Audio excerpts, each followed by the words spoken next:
When you think about super successful businesses that are selling through the roof, like Heinz or Mattel, you think about a great product, a cool brand, and brilliant marketing. But there's a secret. The business behind the business making selling simple for them and buying simple for their customers. For millions of businesses, that business is Shopify. Upgrade your business and get the same checkout as Heinz and Mattel. Sign up for your $1 per month trial period at shopify.com/promo, all lowercase. Go to shopify.com/promo to upgrade your selling today. Shopify.com/promo.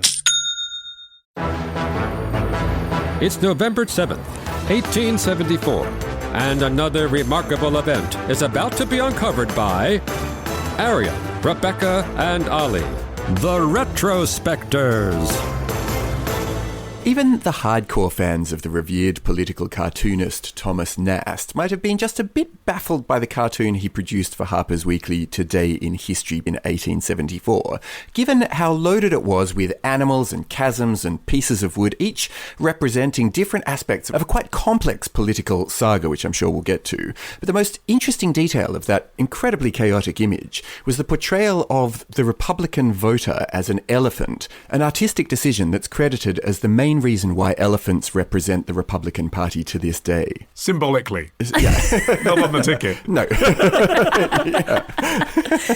I mean, Arion, you say chaotic. I mean, surely the political symbolism wasn't lost on you. You must know that this cartoon refers to the Democrat-leaning New York Herald attempting to scare the Republican voting bloc with scaremongering about Ulysses S. Grant potentially taking on a third term as president. I mean, that's obvious before you even start labelling every single piece of the cartoon with a different thing. Yes, I love the cartoons. Yeah. They have every single thing has to be explained. Like, I'm like, well, this isn't really serving its purpose then, is it? Well, it's almost as if political cartoons from 1874 weren't designed to be looked at in the 21st century. But this one has significance because this was just before the midterm elections, then as now. Good luck, everybody, tomorrow. Ulysses S. Grant was rumoured to be standing for a third presidential term. This was before you had the two-term limit for presidential candidates. And the editorial of the newspaper, the Harper's Weekly, which Nast was the cartoonist for, wanted to accuse Grant of Caesarism, of building himself an empire like Caesar. So that's sort of the thrust of the cartoon. But he does it in the most convoluted way possible. But the thing is, it's not supposed to be funny. And that's the thing, because I think of things like Peter Brooks in the Times now, which are laugh out loud funny, right? It's not supposed to be funny.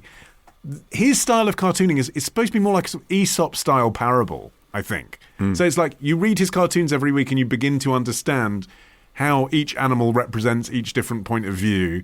And, you know, this was a time when you'd get your weekly newspaper once a week and think about it for 7 days. It's not supposed to be a quick fix, like we think of cartoons now. Yeah, this is the thing, is that Nast and other cartoonists had previously used animals as stand-ins for parties. But as you say, Olly, it was all about fables and parables. So if you thought the Democrats were being sneaky, you might draw them as a fox. But then, you know, the next week, if you thought they were being courageous, you might draw them as a lion. There was no idea that you would look at an animal and think, oh, it's this party because that animal represents the party. The caption of it reads, "The third term panic, an ass having put on the lion's skin, roamed about the forest and amused himself by frightening all the foolish animals he met within his wanderings." So you have this picture at its heart which has a donkey dressed up as a lion. This donkey is meant to represent like the pro-democrat press that are getting all kind of riled up about the prospect of Grant running for a third term, which he didn't do, at least at this stage. And so they're spreading this news that is spooking all the animals around them, and all of the animals in this image have a significance, including a sort of ostrich with its head in the sand, a cowardly fox, which represents the Democratic Party. No points for guessing which side of the political fence Nast sits on. And then you have this elephant, and that is the important thing about this. So it symbolizes the Republican vote, and the concern that he's trying to convey is that the Republican voters are going to be spooked by this whole business of trumped up fear-mongering on the part of this other newspaper, and that they will somehow then not do the right thing running in the midterms because they're concerned that their party leader of choice is going to do this non-democratic thing by running for another term in the presidency. I mean, it's so complicated. This is why if you ever see, Mitt Romney or Jeb Bush asked by a child, why is the emblem of the Republican Party an elephant? Their best advice, just say, it's complicated. Yeah. It's complicated. It is. Look on the internet. Well, after this cartoon, Nast broke with past tradition, of using just different animals based on what message you're trying to convey. And he used the elephant to represent the Republican vote or the Republican Party 7 more times in 18 months. And that really sealed the link. At a time when Harper's Weekly was one of the big American magazines, millions of Americans bought and consumed these magazines every week. And cartoonists were particularly influential because they often, in the age before photography was particularly widespread, they would often illustrate their front cover with a cartoon. It would be right slap bang in the middle. So it would be shaping the national conversation, even among people who didn't even read the magazine. He was doing $150 to do a double-page cartoon, and sometimes there'd be 3 or 4 of his cartoons in an issue. $150. I mean, frankly, if a cartoonist now told you they were earning $150 for a cartoon, you'd tell us pretty that's good. right. Yeah.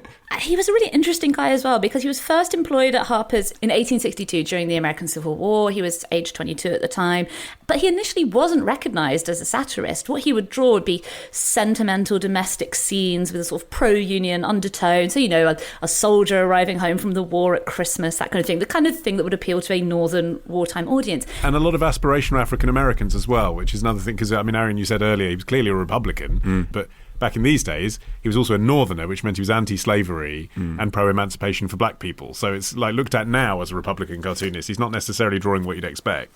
Yeah, what seems to have changed for him was the assassination of Abraham Lincoln and then his replacement by the vice president, who is really Andrew Johnson, one of the worst presidents in US history, often near the bottom of historians' rankings. He was basically a real Southern apologist. He didn't hold the rebellious states to account. He wasn't very interested in making life any easier for the emancipated slaves. And this is the point when Nast seems to have something seems to have flipped in him, and his unsparing caricatures of the new president created a new image for him as this biting political wit to be feared. He was a Lincoln Republican, and he was really interesting worldview because he was really sympathetic to the plight of black, Chinese and Native Americans, but he was almost comedically anti-Irish. He saw the Irish, who in the northern cities tended to vote Democrat, he saw them as being part of the oppressor class. And his cartoons depicted them horribly as drunken, feckless, violent, bigoted savages. Yeah, there was another moment in his cartooning life where he did this cartoon of the Electoral College Commission, which took this very controversial position, deciding the presidency in favour of the Republican Rutherford B. Hayes in an election that was much contested because, like a number of recent elections, the popular vote had been won by the losing candidate, as well as a number of states, or at least there are a number of states that were in dispute, which called for this election college commission to weigh in on, and they basically decided that the Republican had won, even though history doesn't look terribly kindly on this. But anyway, his cartoon had this picture of a wounded elephant, the Republicans, at the grave of the Democratic tiger, and it was entitled "Another Such Victory, and I Am Undone." Yeah, and in that cartoon, Nast was depicting the Democrats as a tiger because he hadn't fully committed to depicting the Democrats as donkeys, and this is not an association that he invented. The first Democratic donkey, as it were, was Andrew Jackson, in the sense that his opponents labelled him a jackass during the election of 1828, and this was a time when jackass was pretty ripe language, but it backfired massively because Jackson had, we talked about this before in our episode on the riot at the White House, he had this man of the people image. He was going to drain the swamp in Washington. He turned the insult on its head by embracing the qualities of the donkey, humility, steadiness, determination, that put him in contrast with his opponents that he was depicting as this out-of-touch elite. And he even used, on his posters, he would use the jackass. But it was Nash's eventual embrace of the donkey as byword for the Democrats that sealed the animal as a party symbol. Although what's really interesting, I think, is that the Republican Party's official logo is a red elephant, even though in Nast's cartoons and others, it was rarely used in a positive sense. Whereas the Democrats have never officially embraced the donkey symbol. I think it speaks to the fact that Nast was a Republican. The elephant can be clunky and meandering and a bit irrelevant because it's old, I suppose. But it's also intelligent and impressive and massive and strong. Whereas a donkey is nobody's favourite, is it? And for a party that styles itself as the Grand Old Party, it seems entirely appropriate. The Grand Old Elephant was their original suggestion. A curious detail of the Republican elephant, which is actually copyrighted by the Republican Party. I think you are allowed to take a picture of an elephant without giving the Republican Party. That's true. But the particular one that we probably have in mind that's half blue, half red, and it has stars on it, just prior to the first year of George W. Bush's administration in the year 2000, with a very little fanfare, they flipped the stars so that they are now points down. But they did it with not very much notice and not very much explanation. And it was because on the flag, the points of the stars all do point down, and they were worried that the image that they were sending with their logo was of an inverted flag, which obviously signals either some sort of panic or distress. I'm not surprised they didn't give that a lot of fanfare, Arion. They're not going to put a press release about that, are they? Especially if you've got George W. Bush having to defend it. They're probably like, let's wait till we have a dyslexic candidate who just won't notice, and then let's just get it done. Tomorrow.